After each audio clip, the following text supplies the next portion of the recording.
اعوذ باللہ من الشیطان الرجیم، بسم اللہ الرحمن الرحیم۔ السلام علیکم ورحمۃ اللہ وبرکاتہ۔ میرا نام کرن حیدر ہے اور میں مدرسہ تعلیم القرآن کی طالب علم ہوں اور میری تعلیم میٹرک ہے۔ آج میں آپ کے سامنے ایک نیا ٹاپک لے کر آئی ہوں، بہت مہم ٹاپک لے کر آئی ہوں، بہت اہم ٹاپک لے کر آئی ہوں، بہت ضروری ٹاپک لے کر آئی ہوں، بہت امپورٹنٹ ٹاپک لے کر آئی ہوں اور بہت ہی موسٹ امپورٹنٹ ٹاپک لے کر آئی ہوں۔ یہ اتنا ضروری ٹاپک ہے، اتنا اہم ٹاپک ہے، وہ یہ ہے کہ اسلام کا سیاسی نظام کیا ہے، what is the political system of Islam. یہ اتنا ضروری ٹاپک ہے، اتنا اہم ٹاپک ہے کہ اس کی آشنائی نہ ہونے کی وجہ سے آج امت بے راہ روی کا شکار ہے۔ آج تشیع کا شرارہ بکھرا ہوا ہے، کوئی آمریت کے ساتھ ہے، کوئی جمہوریت کے ساتھ ہے، کوئی بادشاہت کے ساتھ ہے، کوئی خلافت کے ساتھ ہے۔ اگر کوئی نہیں ہے تو امامت کے ساتھ نہیں ہے، اگر کوئی نہیں ہے تو ولایت فقیہ کے ساتھ نہیں ہے۔ اس کی واحد وجہ اس ٹاپک سے ناشنائی ہے۔ اے قوم، وہی پھر ہے تباہی کا زمانہ، اے قوم وہی پھر ہے تباہی کا زمانہ، اسلام ہے پھر تیر و حوادث کا نشانہ، اے قوم وہی پھر ہے تباہی کا زمانہ، اسلام ہے پھر تیر و حوادث کا نشانہ۔ کیوں چپ ہے اسی شان سے پھر چھیڑ ترانہ، کیوں چپ ہے اسی شان سے پھر چھیڑ ترانہ، تاریخ میں رہ جائے گا مردوں کا فسانہ، مٹتے ہوئے اسلام کا پھر نام جلی ہو، مٹتے ہوئے اسلام کا پھر نام جلی ہو، لازم ہے کہ ہر فرد حسین ابن علی ہو۔ یہ اتنا ضروری ٹاپک ہے، اتنا اہم ٹاپک ہے جس پہ ہمارے تمام اعمال ڈیپینڈ کرتے ہیں۔ تو اس ٹاپک کو بیان کرنے کے لیے میرے ساتھ موجود ہیں خواہر فاطمہ فاروق کے، جن کا تعلق مدرسہ تعلیم القرآن سے ہے اور ان کی تعلیم میٹرک ہے۔ تو فاطمہ بات، تو ہم سب سے پہلے آپ کے بہت زیادہ شکر گزار ہیں کہ آپ نے اپنا قیمتی وقت نکالا اور ہمارے پروگرام میں تشریف لائے۔ جی میں بھی آپ کی بہت زیادہ شکر گزار ہوں کہ آپ نے مجھے ایسی حقیقت اس قابل سمجھا کہ میں یہاں پر آؤں اور آپ کو تعلیمات آل محمد سے آشنا کروں۔ جی اور بالکل، میرا عقیدہ ہے کہ یہاں میرا ہر لمحہ عبادت کا گزرے گا۔ جی بالکل۔ جی تو میرا آپ سے سب سے پہلا سوال یہ ہے کہ اسلام کا سیاسی نظام کیا ہے؟ جی اسلام کا سیاسی نظام امامت ہے، اور امام کی غیر موجودگی میں جب امام پردہ غیبت میں ہوں، جب امام موجود نہ ہو تو اسلام کا سیاسی نظام ولایت فقیہ ہے۔ جی مومنین کرام، اسلام کا سیاسی نظام امامت ہے، اور اگر امام پردہ غیبت میں ہوں، امام موجود نہ ہوں تو اسلام کا سیاسی نظام ولایت فقیہ ہے۔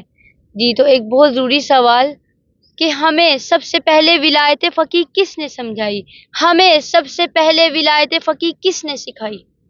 آپ نے بہت ضروری، بہت اہم سوال کیا کہ ہمیں ولایت فقیہ کس نے سکھائی، ہمیں ولایت فقیہ کس نے بتائی، سکھائے کس نے، سکھائے کس نے اسماعیل کو آداب فرزندی، سکھائے کس نے اسماعیل کو آداب فرزندی، یہ مکتب کی کرامت تھی یا فیضان نظر تھا؟ آخر اس قوم کو ولایت فقیہ کا کانسیپٹ دیا کس نے؟ آخر اس قوم کو ولایت فقیہ کا نظریہ دیا کس نے؟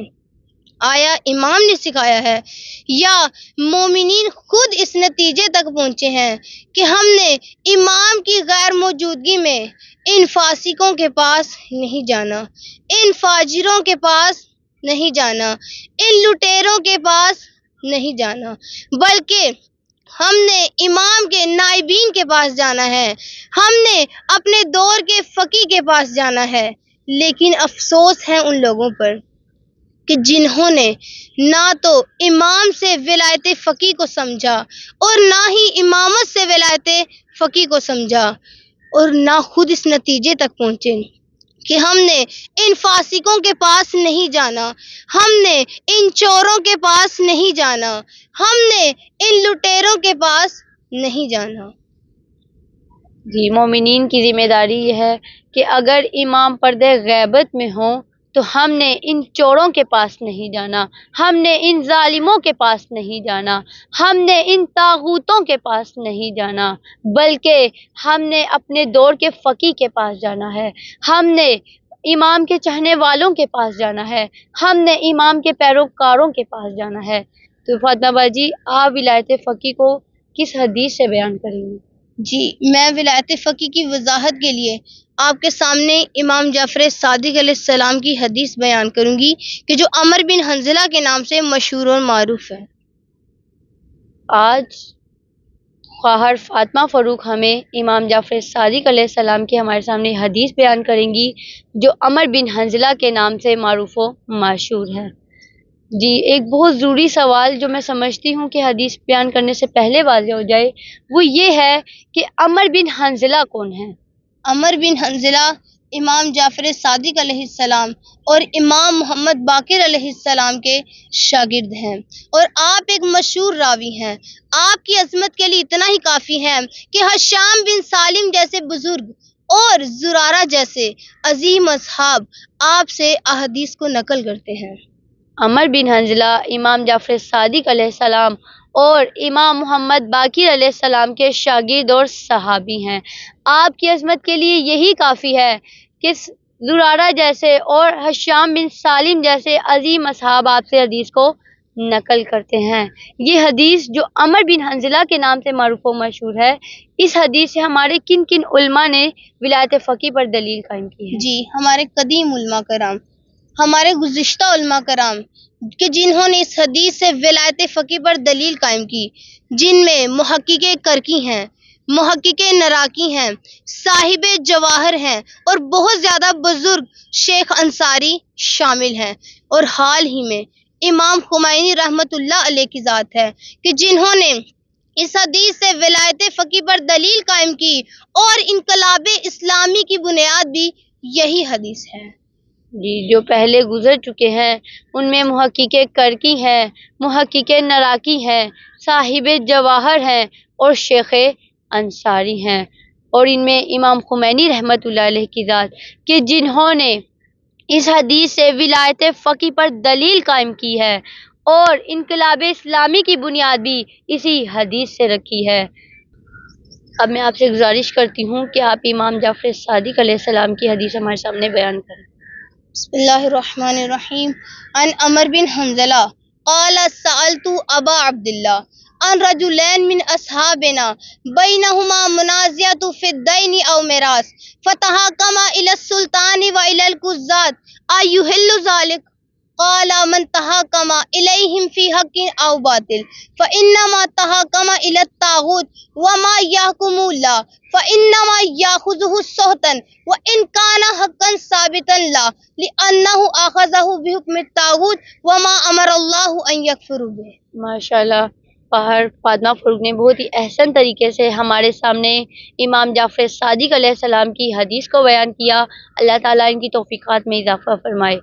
تو کیا فاطمہ باجی یہ مکمل حدیث ہے؟ نہیں، یہ حدیث کا ابتدائی حصہ ہے، اور بقیہ اللہ تعالیٰ نے توفیق دی تو آئندہ آپ کے سامنے جو ہے وہ بیان کریں گے۔ جی مومنین کرام، یہ حدیث کا ابتدائی حصہ ہے۔ ابھی ہم ابتدائی حصے کو واضح کریں گے اور بقیہ حصہ اگر اللہ نے توفیق دی تو ہم آئندہ آپ کے سامنے بیان کریں گے۔ تو آپ اس حدیث کا ترجمہ بیان کریں تاکہ تمام مومنین کے سامنے واضح ہو کہ امام جعفر صادق علیہ السلام اس حدیث میں کیا فرماتے ہیں۔ عن عمر بن حنظلہ، روایت ہے عمر بن حنظلہ سے، قال سألت ابا عبداللہ، عمر بن حنظلہ نے کہا میں نے امام جعفر صادق سے سوال کیا۔ جی، تو میرا آپ سے یہاں پہ سوال ہے کہ ابا عبداللہ تو امام حسین علیہ السلام کا لقب ہے، تو کیا یہ حدیث امام حسین علیہ السلام کی ہے؟ نہیں، یہ حدیث امام حسین علیہ السلام کی نہیں ہے، یہ حدیث امام جعفر صادق علیہ السلام کی ہے۔ ہمارے دو امام ایسے ہیں کہ جن کو ابا عبداللہ کہا جاتا ہے، امام حسین علیہ السلام کو ابا عبداللہ کہا جاتا ہے اور امام جعفر صادق علیہ السلام کو ابا عبداللہ کہا جاتا ہے۔ امام حسین علیہ السلام کو ابا عبداللہ کیوں کہا جاتا ہے؟ امام حسین علیہ السلام کو ابا عبداللہ اس لیے کہا جاتا ہے، ابا کہتے ہیں باپ کو، ابا عبداللہ یعنی عبداللہ کا باپ۔ امام حسین علیہ السلام کو ابا عبداللہ اس لیے نہیں کہا جاتا کہ ان کے کسی فرزند کا نام عبداللہ تھا، بلکہ امام حسین علیہ السلام کو ابا عبداللہ اس لیے کہا جاتا ہے کیونکہ ابا کہتے ہیں باپ کو، ابا عبداللہ یعنی بندگان خدا کا باپ۔ آپ نے بندگان خدا کو طاغوتیت اور یزیدیت سے نجات دلائی، آپ نے بندگان خدا کو طاغوتیت اور یزیدیت کا انکار سکھایا، اس لیے آپ کو ابا عبداللہ کہا جاتا ہے۔ امام حسین علیہ السلام کو اس لیے ابا عبداللہ کہا جاتا ہے کیونکہ آپ بندگان خدا کے باپ ہیں، آپ نے بندگان خدا کو یزیدیت اور طاغوتیت سے نجات دلائی اور راہ نجات پیدا کی، اس لیے امام حسین علیہ السلام کو ابا عبداللہ کہا جاتا ہے، یعنی بندگان خدا کے باپ۔ تو امام جعفر صادق علیہ السلام کو ابا عبداللہ کیوں کہا جاتا ہے؟ کیا ان کے کسی فرزند کا نام عبداللہ ہے؟ امام جعفر صادق علیہ السلام کو ابا عبداللہ اس لیے نہیں کہا جاتا کہ ان کے کسی فرزند کا نام عبداللہ تھا۔ ابا کہتے ہیں باپ کو، ابا عبداللہ یعنی بندگان خدا کا باپ۔ آپ بندگان خدا کے باپ ہیں، آپ نے بندگان خدا کو شریعت آل محمد سے آشنا کیا۔ جب اسلام کا شیرازہ بکھر گیا، جب شریعت آل محمد بکھر گئی تو آپ نے انسانیت کو شریعت آل محمد سے آگاہ کیا، اس لیے آپ کو ابا عبداللہ یعنی بندگان خدا کا باپ کہا جاتا ہے۔ جی، امام جعفر صادق علیہ السلام کو اس لیے ابا عبداللہ نہیں کہا جاتا کہ ان کے کسی فرزند کا نام عبداللہ ہے، اور اگر ہے بھی تو ان کے لقب کی وجہ یہ نہیں ہے۔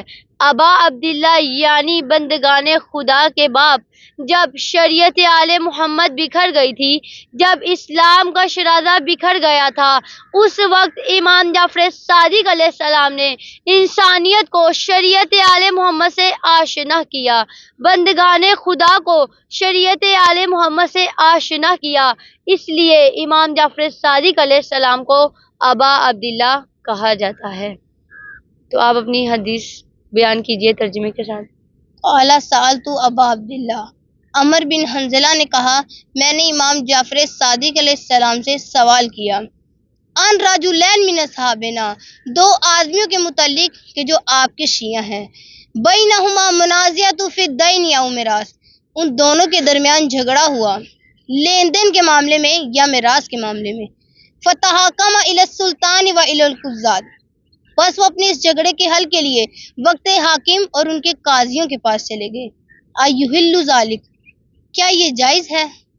عمر بن حنظلہ نے امام سے سوال کیا کہ اے امام، کیا یہ جائز ہے کہ شیعہ ہو آپ کا اور جائے کسی اور کے در پہ، موالی ہو آپ کا اور حاکم بنائے کسی اور کو، قصیدے پڑھے آپ کے اور ووٹ دے کسی اور کو، چاہنے والا ہو آپ کا اور فیصلے کروائے کسی اور سے، اور اسی کا نام دو رنگی ہے۔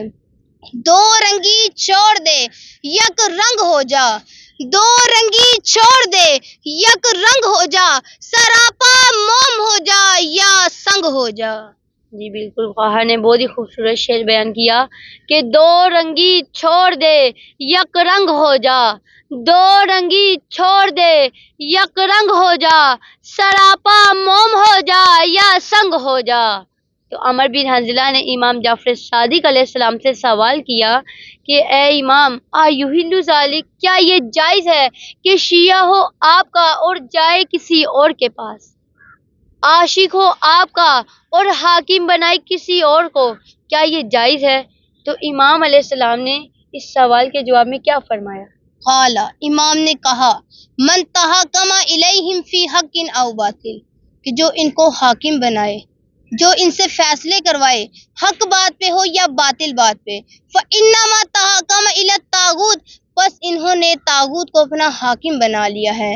وَمَا يَحْكُمُ اللَّهُ، اور وہ طاغوت جو بھی فیصلہ کرے اور وہ طاغوت جو بھی حکم دے، فَإِنَّمَا يَأْخُذُهُ سُحْتًا، بس وہ جو لیتا ہے اس کے لیے حرام ہے.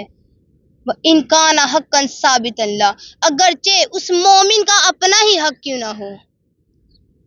جی، تو مومنین کرام کس قدر سخت روایت بیان کیا امام علیہ السلام نے کہ مومن کا اپنا مال ہے، اگر وہ طاغوت کے وسیلے سے لیتا ہے تو اس کے لیے حرام ہو جاتا ہے.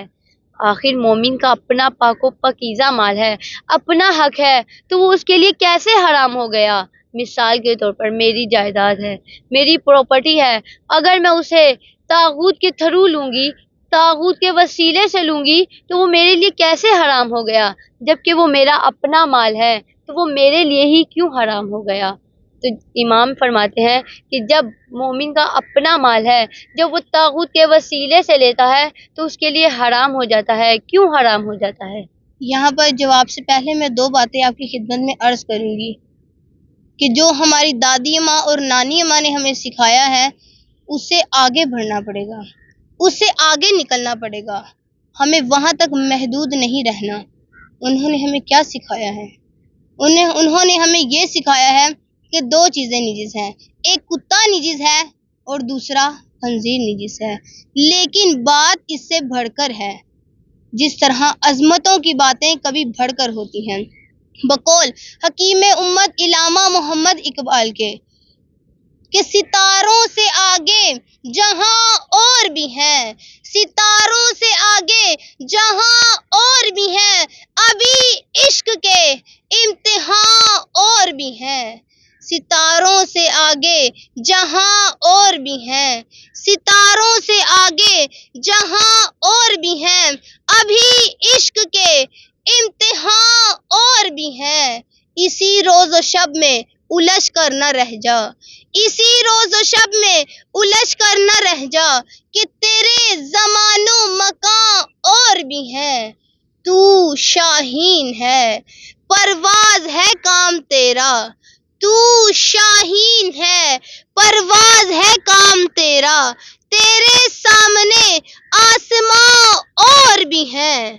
جس طرح سے ستاروں سے آگے جہاں اور بھی ہیں، عظمتوں کے بعد عظمتیں اور بھی ہیں، بلندیوں کے بعد بلندیاں اور بھی ہیں، عزتوں کے بعد عزتیں اور بھی ہیں. بالکل اسی طرح پستیوں کے بعد پستیاں اور بھی ہیں، ذلتوں کے بعد ذلتیں اور بھی ہیں، گمراہیوں کے بعد گمراہیاں اور بھی ہیں.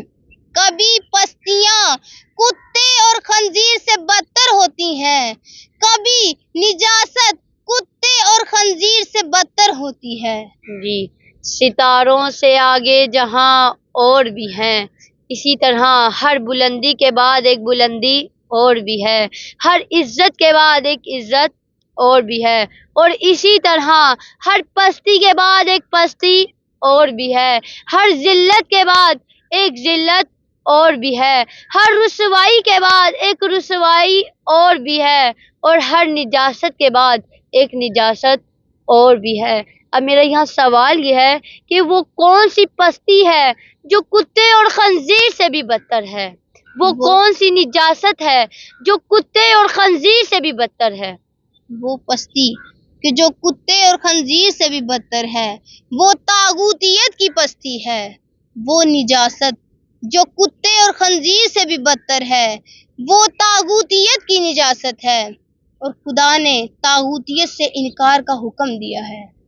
اللہ تعالیٰ نے طاغوت کے انکار کا کہاں حکم دیا ہے؟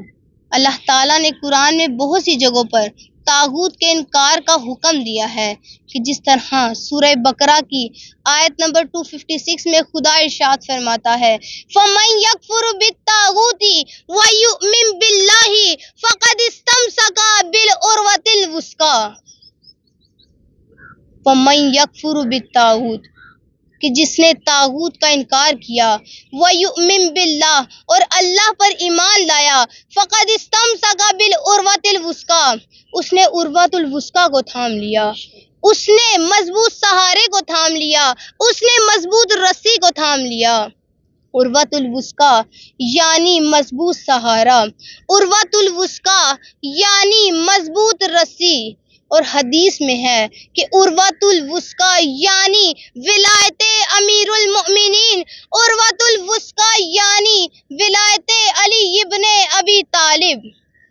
اور اس کو میں اس طرح سے بیان کروں گی کہ مولا علی کی ولایت کے سائے میں وہی آئے گا جو طاغوت کا انکار کرے گا۔ مولا علی کی ولایت اسی کو نصیب ہوگی کہ جو طاغوت کا انکار کرے گا۔ مولا علی کی ولایت اسی کو ملے گی کہ جو طاغوت کا انکار کرے گا۔ اور اس سے جو چیز ثابت ہوتی ہے وہ یہ ہے کہ مولا علی کا عاشق وہی ہوگا جو طاغوت کا انکار کرے گا، مولا علی کا محب وہی ہوگا جو طاغوت کا انکار کرے گا، مولا علی کا پیروکار وہی ہوگا جو طاغوت کا انکار کرے گا، اور مولا علی کا شیعہ وہی ہوگا کہ جو طاغوت کا انکار کرے گا۔ اب میں یہاں پر امام علی کی شان میں چند جملے بیان کرنا چاہوں گی کہ مسجد میں ہے علی تو منبر پہ ہیں علی، مسجد میں ہے علی تو منبر پہ ہیں علی، کعبہ گواہ ہے کہ دوش پیمبر پہ ہیں علی، مسجد میں ہے علی تو منبر پہ ہیں علی، کعبہ گواہ ہے کہ دوش پیمبر پہ ہیں علی، ہجرت کی شب رسول کے بستر پہ ہیں علی، ہجرت کی شب رسول کے بستر پہ ہیں علی، جنت علی کی ملک ہے کوثر پہ ہیں علی، ہر جا علی ملیں گے نہ دامن بچائیے، ہر جا علی ملیں گے نہ دامن بچائیے، بچنا علی سے ہے تو جہنم میں جائیے۔ بہت ہی خوبصورت شعر مولا علی کی شان میں کہ مسجد میں ہے علی تو منبر پہ ہیں علی، مسجد میں ہے علی تو منبر پہ ہیں علی، کعبہ گواہ ہے دوش پیمبر پہ ہیں علی۔ تو میرا سوال یہ تھا کہ مومن کا اپنا مال ہے، اگر وہ طاغوت کے وسیلے سے لیتا ہے تو اس کے لیے حرام کیوں ہو جاتا ہے؟ اس کے لیے کیسے حرام ہو گیا جبکہ مومن کا اپنا مال ہے؟ میں اس بات کو ایک مثال کے ذریعے واضح کرنا چاہوں گی کہ جس طرح سے ایک سیب ہے کہ جو پاک و پاکیزہ ہے، اگر یہ پاک و پاکیزہ سیب کسی گندگی میں گر جائے، اگر یہ پاک و پاکیزہ سیب کسی گندی نالی میں گر جائے، اب اگر کوئی اس گندی نالی سے اس سیب کو لے تو آپ مجھے بتائیں کیا وہ پاک و پاکیزہ رہے گا؟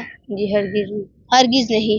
جس طرح سے وہ پاک و پاکیزہ سیب نجاست سے لیا جائے نجس ہو جاتا ہے، بالکل اسی طرح جب مومن اپنا پاک و پاکیزہ مال طاغوت کے ہاتھوں سے لیتا ہے، جب مومن اپنا پاک و پاکیزہ مال طاغوت کے حکم سے لیتا ہے تو امام فرماتے ہیں کہ وہ نجس ہو جاتا ہے۔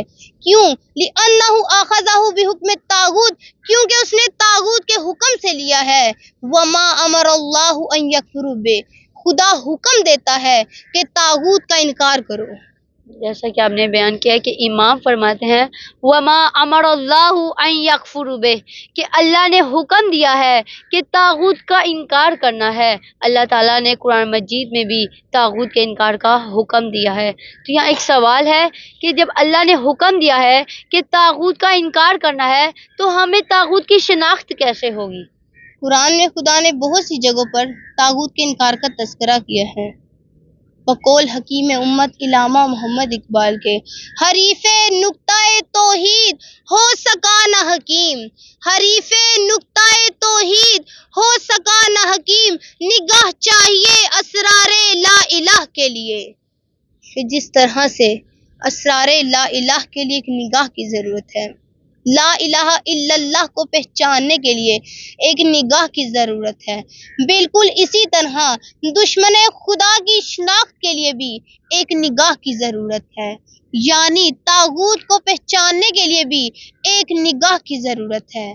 اور اگر یہ نگاہ نہ ہو تو کبھی لوگ عبیداللہ کو امام حسین سمجھتے ہیں، اور کبھی تاریخ بتاتی ہے کہ طاغوت کے لیے زمان پارک میں دعائے جوشن کبیر پڑھی جاتی ہے، اور کبھی اس کے جلسوں کو جلسہ حسینی سمجھا جاتا ہے، اور کبھی اس کے قافلے کو قافلہ حسینی سمجھا جاتا ہے، اور کبھی اس کے بوڑھوں کو حبیب ابن مظاہر سمجھا جاتا ہے، اور کبھی اس کے جوانوں کو علی اکبر سمجھا جاتا ہے۔ یہ سب نگاہ کی محرومی کی وجہ سے ہے۔ جی، تو طاغوت کی شناخت کے لیے نگاہ کی ضرورت ہے، جس طرح سے بیان کیا، حریف نقطۂ توحید ہو سکا نہ حکیم، حریف نقطۂ توحید ہو سکا نہ حکیم، نگاہ چاہیے اسرار لا الہ کے لیے۔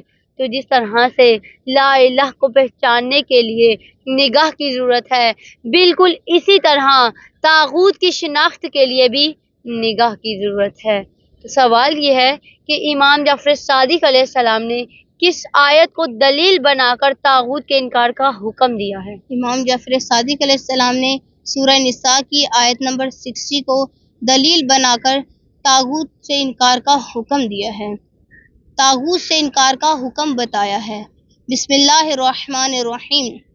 أَلَمْ تَرَ إِلَى الَّذِينَ يَزْعُمُونَ أَنَّهُمْ آمَنُوا بِمَا أُنزِلَ إِلَيْكَ وَمَا أُنزِلَ مِنْ قَبْلِكَ يُرِيدُونَ أَنْ يَتَحَاكَمُوا إِلَى الطَّاغُوتِ وَقَدْ أُمِرُوا أَنْ يَكْفُرُوا بِهِ وَيُرِيدُ الشَّيْطَانُ أَنْ يُضِلَّهُمْ ضَلَالًا بَعِيدًا۔ أَلَمْ تَرَ، کیا نہیں دیکھا، إِلَى الَّذِينَ، ان لوگوں کو، يَزْعُمُونَ أَنَّهُمْ آمَنُوا، کہ جو سمجھتے ہیں کہ ہم مومن ہیں، کہ جو سمجھتے ہیں کہ ہم ایمان لے آئے، یزعمون انہم آمنوا بما انزل الیک وما انزل من قبلک، کہ اے نبی جو آپ پر نازل ہوا اور آپ سے پہلے نازل ہوا، یریدون ان یتحاکموا الی الطاغوت، بس یہ لوگ چاہتے ہیں کہ طاغوت کو اپنا حاکم بنائیں، وقد امروا ان یکفروا بہ، جبکہ خدا حکم دیتا ہے کہ طاغوت کا انکار کرو، وَيُرِيدُ الشَّيْطَانُ أَن يُضِلَّهُمْ ضَلَالًا بَعِيدًا، اور شیطان چاہتا ہے کہ ان لوگوں کو گمراہ کرے دور کی گمراہی میں۔ جی، فاطمہ فاروق نے بہت ہی احسن طریقے سے ہمارے سامنے آیت کو بیان کیا، اللہ تعالیٰ انہیں جزائے خیر عطا فرمائے۔ تو اس آیت سے ہمیں کیا کیا پیغام ملتا ہے؟ اس آیت سے ہمیں 4 پیغام ملتے ہیں۔ سب سے پہلا پیغام جو ملتا ہے وہ یہ ہے، وَقَدْ أُمِرُوا أَن يَكْفُرُوا بِهِ، کہ طاغوت کا انکار حکم خدا ہے، طاغوت کا انکار حکم رسول ہے، طاغوت کا انکار حکم امام ہے، طاغوت کا انکار حکم قرآن ہے، طاغوت کا انکار حکم اسلام ہے، طاغوت کا انکار حکم دین ہے۔ اور دوسرا جو پیغام ملتا ہے وہ یہ ہے کہ یریدون ان یتحاکموا الی الطاغوت، کہ طاغوت سے ہر قسم کی سازگاری حرام ہے۔ اور جو تیسرا پیغام ملتا ہے وہ یہ ہے، یریدون ویرید الشیطان ان یضلهم ضلالا بعیدا، کہ جو طاغوت کے پاس اپنے فیصلے کروانے کے لیے جاتے ہیں، جو طاغوت کے پاس جاتے ہیں، وہ شیطان کی جال میں پھنس جاتے ہیں، شیطان انہیں گمراہ کر لیتا ہے۔ اور جو چوتھا پیغام ملتا ہے وہ یہ ہے کہ جو طاغوتوں سے فیصلے کرواتے ہیں، یزعمون، وہ قرآن کے نزدیک خیالی مومن ہیں، وہ قرآن کے نزدیک ان کا ایمان کمزور ہے۔ جی بالکل، اس آیت سے ہمیں 4 پیغام ملتے ہیں۔ جو سب سے پہلے اس آیت سے ہمیں پیغام ملتا ہے وہ یہ ہے کہ طاغوت کا انکار حکم خدا ہے، طاغوت کا انکار حکم رسول ہے، طاغوت کا انکار حکم امام ہے، طاغوت کا انکار حکم دین ہے، طاغوت کا انکار حکم قرآن ہے۔ اور جو دوسرا اس آیت سے پیغام ملتا ہے وہ یہ ہے کہ طاغوت سے ہر طرح کی سازگاری حرام ہے۔ اور جو ہمیں اس آیت سے تیسرا پیغام ملتا ہے وہ یہ ہے کہ جو بھی طاغوتوں کے پاس فیصلے کروانے جاتے ہیں وہ مومن نہیں ہوتے، جو بھی طاغوتوں کے پاس فیصلے کروانے جاتے ہیں وہ خیالی مومن ہوتے ہیں، جو بھی طاغوتوں کے پاس فیصلے کروانے جاتے ہیں ان کا ایمان کمزور ہوتا ہے، جو بھی طاغوتوں کے پاس فیصلے کروانے جاتے ہیں ان کا ایمان وہم و گمان کا ہوتا ہے۔ اور جو چوتھا اس آیت سے پیغام ملتا ہے وہ یہ ہے کہ جو بھی طاغوتوں کے پاس جاتے ہیں وہ شیطان کے جال میں پھنس جاتے ہیں، انہیں شیطان گمراہ کر دیتا ہے۔ تو میرا آپ سے سوال ہے کہ آج مومنین کی ذمہ داری کیا بنتی ہے؟ آج مومنین کی ذمہ داری یہ ہے کہ امامت کے سائے میں زندگی بسر کریں، اور اگر امام پردہ غیبت میں ہے، اگر امام موجود نہیں ہے تو ہماری ذمہ داری یہ ہے کہ ہم امام کے نائبین کے سائے میں زندگی بسر کریں، کہ جس طرح سے اگر حضرت موسیٰ پردہ غیبت میں ہے تو ہماری ذمہ داری یہ ہے کہ ہم حضرت ہارون کا ساتھ دیں، جس طرح اگر امام حسین کوفہ میں موجود نہیں ہے تو ہماری ذمہ داری یہ ہے کہ حضرت مسلم بن عقیل کا ساتھ دیں، اور جس طرح آج ہمارے وقت کے امام پردہ غیبت میں ہیں، ہمارے وقت کے امام موجود نہیں ہے تو ہماری ذمہ داری یہ ہے کہ ہم امام کے نائبین فرزند زہرا، فرزند علی، فرزند حسین، رہبر معظم، رہبر انقلاب حضرت آیت اللہ سید علی خامنہئی کا ساتھ دیں۔ جی، تو آج مومنین کی ذمہ داری یہ ہے کہ وہ امامت کے زیر سایہ زندگی بسر کریں، اور اگر امام پردہ غیبت میں ہوں، امام موجود نہ ہو تو فقی کے زیر سایہ زندگی بسر کرنی چاہیے، جس طرح سے اگر حضرت موسیٰ پردہ غیبت میں ہوں تو حضرت ہارون کا ساتھ دینا چاہیے، اگر کوفہ میں امام حسین علیہ السلام موجود نہ ہو تو حضرت مسلم بن عقیل کا ساتھ دینا چاہیے، اور اسی طرح آج کے دور میں اگر وقت کے امام عصر اجر اللہ تعالی فرجہ شریف پردہ غیبت میں ہوں تو ان کے نمائندے فرزند علی، فرزند زہرا، فرزند حسین، رہبر انقلاب، رہبر معظم حضرت سید علی خامنہئی کا ساتھ دینا چاہیے۔ اسی کے ساتھ ہمیں اپنی دعاؤں میں یاد رکھیے گا، اسی کے ساتھ ہمارے پروگرام کا اختتام ہوتا ہے۔